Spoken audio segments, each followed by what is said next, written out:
Chapter 1, The Curse Beneath the Stars.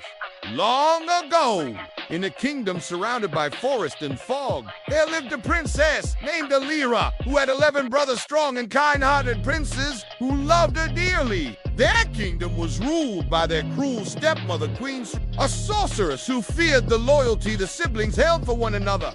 One night, when the moon was full and the forest whispered secrets only magic could understand, Queen Surreal cast her spell. The 11 princes vanished into the sky in a swirl of feathers and smoke. In their place, 11 wild swans soared across the castle roof.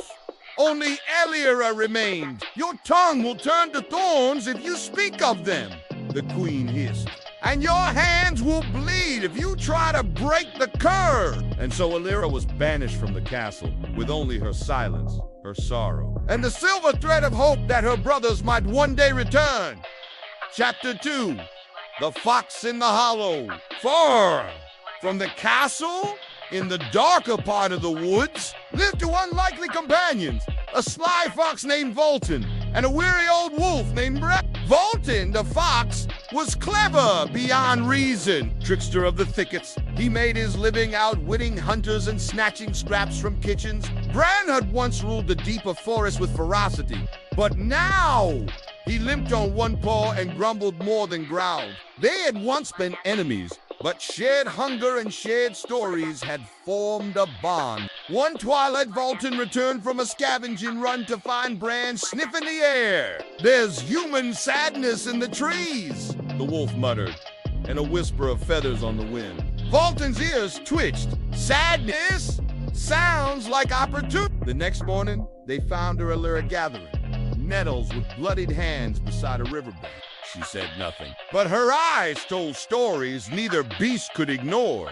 Chapter 3, The Bargain. Valtan, never one to pass up a mystery, watched her from the underbrush. She returned daily, weaving the nettles into rough cloth. One day, he followed her back to a moss-covered cave where 11 white swans roosted silently at dusk. "She's cursed," Brann murmured. "She's useful," Valtan corrected. But something in the fox stirred. She didn't chase them. She didn't trap. She worked endlessly, painfully, for her brothers.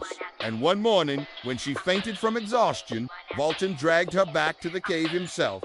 Brann growled, "Since when do you carry humans?" "Since she began weaving with her own blood," the fox replied. That night, as Elira slept, Valtan studied the swans. They were not just birds they were watching, waiting, and the cloth she made from nettles, it glowed faintly in the moonlight. Chapter 4, The Tale of the Feather and the Fame. As the weeks passed, Elira's silence, soft, he became her guardian in secret, stealing fruit, bringing her feathers for her woven shirts, even digging up a rare herb she could use to soothe her blistered hands. Brann was less convinced. "She's cursed," he reminded the fox. "She's loyal," said Valtan.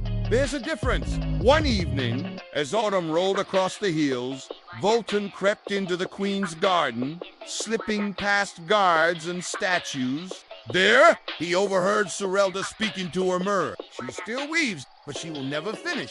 For tonight, I send a shadow." That night, a terrible owl creature, a hybrid of beast and storm, descended on Elira's cave, sent to destroy the last shirt. Brann fought it off, ripping feathers and fur with his old fangs. Valtan darted beneath the monster, slashing its belly. Elira threw herself over the woven cloths to protect them. When the owl fled, the cave was in ruins. The swans had flown. Brann was injured again, and Elira wept for the first time. But still, she did not speak. Chapter 5, The Capture. Soon after, soldiers found Elira. They did not see a girl protecting her brothers. They saw a witch with bloodied hands and cursed birds. She was taken back to the castle and locked in the highest tower. The king Surreal's puppet ordered her to speak. She remained silent. "She will hang," the queen decreed. Valtan heard of her capture through the whispering owls. "She saved you," Brann growled, still bandaged. "What will you do?" The fox narrowed his eyes. "What I must." Chapter 6, The Fire and the Flight. The day of the execution arrived. Elira, pale but unbroken, held in her arms the final sure half. The gallows was set.